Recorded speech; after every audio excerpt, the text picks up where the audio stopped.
남자들이 막 가슴, 허벅지에 문신한 쭉쭉빵빵 클럽 여자랑 연애는 하고 잠자리는 가져도 결혼은 꺼려하는 이유가 바로 그런 심리고, 아주 잘생긴 남자, 몸 좋은 트레이너, 듬직한 문신 돼지들과 연애하던 여자들이 결국 결혼은 성실하게 자기를 부양해줄 남자들에게 가려하는 것도 같은 이유고요. 안녕하세요, 공달입니다. 평범한 남자는 연애하기가 어려워지고 평범한 여자는 결혼하기가 어려워져요. 제가 방금 연애와 결혼을 따로 말씀드렸죠. 본론으로 가기 전에 우리는 대체 이 평범함이란 무엇인가 고민해볼 필요가 있어요. 유튜브 썸네일 보면 왜 그런 거 많잖아요. 평범한 사람이 월 1,000만 원을 벌 수 있는 비결, 평범했던 나를 성공의 남자로 만들어준 성공 비결. 그럼 도대체 여기서 말하는 평범함이란 뭘 말하는 걸까요? 여러분들이 보는 저는 평범합니까? 아마 아닐 거예요. 제가 만약 주변에서 보이는 흔한 아저씨 1위였으면 지금 제 영상을 보고 있지도 않았겠죠. 일단 제가 살아왔던 과거 이력이 뭐 보통은 아니니까요. 근데 저는 평범합니다. 아니, 그냥 평범하다고 말해야 돼요. 대부분의 사람들은 본인들 스스로 나는 평범하다고 생각하거나, 아니더라도 남들 앞에선 그렇게 소개하죠. 이걸 설명하자면 이 평범함의 기준이 너무 넓다 보니까 생기는, 범주가 정말 커서 생기는 일종의 오류인데, 우리가 흔히 뭐 재능이냐 노력이냐 이런 이야기를 많이 하잖아요. 재능 대 노력을 얘기할 때 재능이 중요하다라고 말하는 사람들은 재능이 부족한 사람들이고, 노력이 중요하다라고 말을 하는 사람들은 재능이 뛰어난 사람들의 경우가 많거든요. 좀 직관적으로 설명해 보면, 지능이 높은 사람, 뭐 대충 IQ가 한 130을 기준으로 봤을 때 그 이상인 사람들은 되게 노력의 가치를 높게 평가해요. 왜? 나와 내 부모님, 내 주변 사람들은 노력해서 잘 됐으니까. 재능은 부모에게서 물려받는 부분이 크고, 주변 사람들도 대부분 나와 비슷한 명문대생 혹은 자산가들일 거란 말이에요. 그러니까 그 환경 자체가 노력하면 이루어지는 환경이었을 거란 말이죠. 근데 이 지능이 낮은 사람, 예를 들어 IQ 85 이하인 사람들은 단순히 노력으로 얻을 수 있는 것들에 대한 보이지 않는 허들이 있어요. 뭐 전부 다 그런 건 아니겠지만 그 사람들을 둘러싼 환경부터가 전자와는 많이 다르겠죠. 똑같은 공부를 해도 쉽게 외워지지 않고 머릿속에서 논리적인 정리를 할 수가 없어요. 그래서 결국 이런 사람들은 경쟁에서 탈락하게 되고 게으름을 강요받게 된다는 거죠. 그럼 누군가는 분명 그렇게 할 게 없으면 나가서 뭐 노가다라도 해라, 택배라도 해라 그럴 텐데, 그런 노력은 결국 내 체력과 건강을 갉아먹는 거거든요. 이런 말도 곧 모순인 게, 육체 노동을 버틸 수 있게 내가 튼튼하게 태어나는 것도 하나의 재능이에요. 제가 노가다, 배달 다 해봐서 압니다. 이걸 이해 못한다면 아까 제가 말씀드린 것처럼 여러분들은 그 튼튼함, 건강함이라는 재능을 달고 태어난 거예요. 가만히 보면 머리가 좋은 사람이 체력도 좋고 자기 관리도 열심히 하더라고요. 아무튼 그래서 이렇게 육체적으로도 지적으로도 부족한 사람들은 결국 자기가 어떤 주도적인 일을 하기보단 그냥 주어진 일을 묵묵하게 수행하는 게 어울리거든요. 그래서 결국 이 사람들에게 필요한 건 노력보다는 지능과 환경이라는 어떤 천부적인 재능의 것들인데, 그 재능이 없으니까 그럼 노력이라도 해라, 이런 모순적인 말이 나오는 거죠. 그리고 이 사람들 역시 그걸 잘 알고 있고, 그렇지만 잘 살고 싶고 좋은 이성을 만나고 싶고 행복하게 살고 싶은 욕구가 없는 건 아니에요. 그리고 그런 욕구가 항상 갈등을 일으키죠.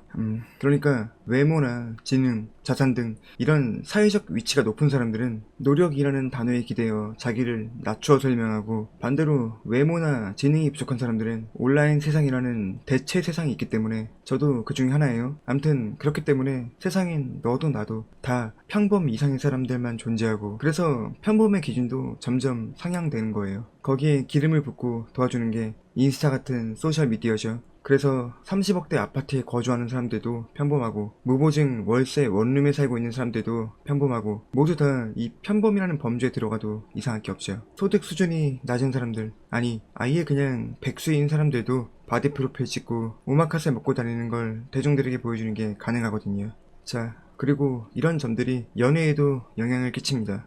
지금껏 말한 이유들로 지금 우리나라 연애시장의 가장 큰 피해자는 평범한 사람들이라고 보여지거든요. 특출날 게 없는 보통의 외모, 월 200에서 300만 원을 버는 아주 보통의 사람들, 쉽게 말해 특출난 점, 매력이 없는 사람들이에요. 하지만 사회는 이런 사람들이 열심히 일을 하고 결혼을 하고 출산을 해야 돌아가죠. 그리고 이런 보통의 사람들이 인구의 절반 이상을 차지하고 있어요.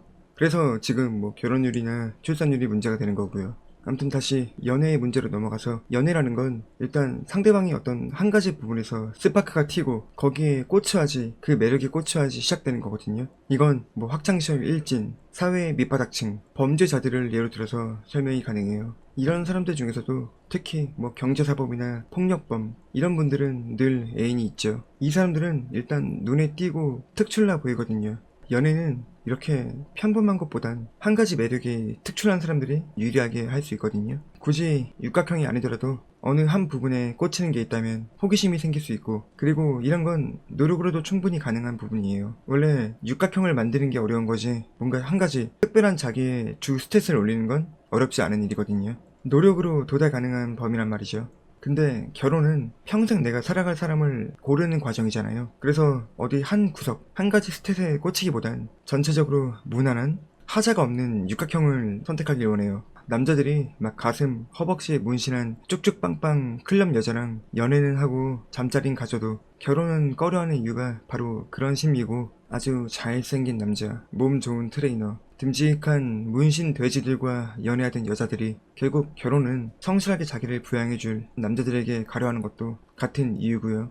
보통 여자 입장에서 볼 때 외적으로 뛰어나고 경제력도 갖춘 남자는 본인이 감당하기 어렵다는 걸 본능적으로 알고 있거든요. 그래서 포기하게 되고, 결국 그 차선책으로 이런 여자들이 결혼 정년기가 되었을 때 어필하기 좋은 계층의 남자들은 나이도 있고 돈도 적당히 벌지만 남자로서의 매력은 떨어져서 인기는 없는 그런 남자거든요. 근데 그렇게 원래 내가 좋아하던 남자의 기준을 고스란히 포기하고 안정을 위주로 사람을 만난다고 해서 그 삶이 과연 행복할 수 있겠냐는 거죠. 그렇게 만나서 원하고 바라던 그 안정적인 삶에 도달하면 어느 순간 내가 예전에 만나던 그 소위 말하는 알파남, 알파너들이 그리워지는 순간이 옵니다. 뭐 내가 마음속으로 혼자 불이 붙고 스파크가 튀던 말던 뭐 그 순간에 그냥 그리워하는 건 문제가 안 되지만, 그걸 행동으로 옮겼을 땐 그땐 정말 문제가 되는 거죠. 예전에는, 그러니까 정확히 말하면 한국에선 2020년 이전까진 이런 문제를 뭐 표면적으로 표현할 단어가 없었는데, 요 몇 년 사이에 레드필, 하이퍼가미, 이런 단어들이 부쩍 쓰이기 시작했죠. 그래서 이제는 그 흔히 얘기하는 나이도 있고 돈도 적당히 벌지만 남자로서의 매력은 살짝 부족한 그 여성들 기준에서의 평범한 남자들조차도 그런 의구심을 베이스로 여자를 만나는 시대가 온 거예요. 뭐 그래서 어떻게 하면 되겠냐고요? 연애시장, 결혼시장도 결국은 자본주의 경제시장이랑 똑같아요. 아니, 아주 밀접한 관련이 있죠. 누구나 평범하게 연애하고 사랑하고 결혼하길 원하지만, 이 평범이라는 말은 결국 누군가는 평범에 미달된다는 뜻을 내포하고 있잖아요. 그리고 시장은 그런 사람들을 위해, 정확하게 말하자면 본인들의 수익과 재산을 늘리기 위해 성욕과 무료함을 달랠 수 있는 뭐 여러가지 물건이나 아이템들을 개발하고 있죠. 어떻게 보면 다행이기도 하고 어떻게 보면 씁쓸하기도 하네요. 그럼 오늘은 이만하도록 하겠습니다. 다음에 뵐게요.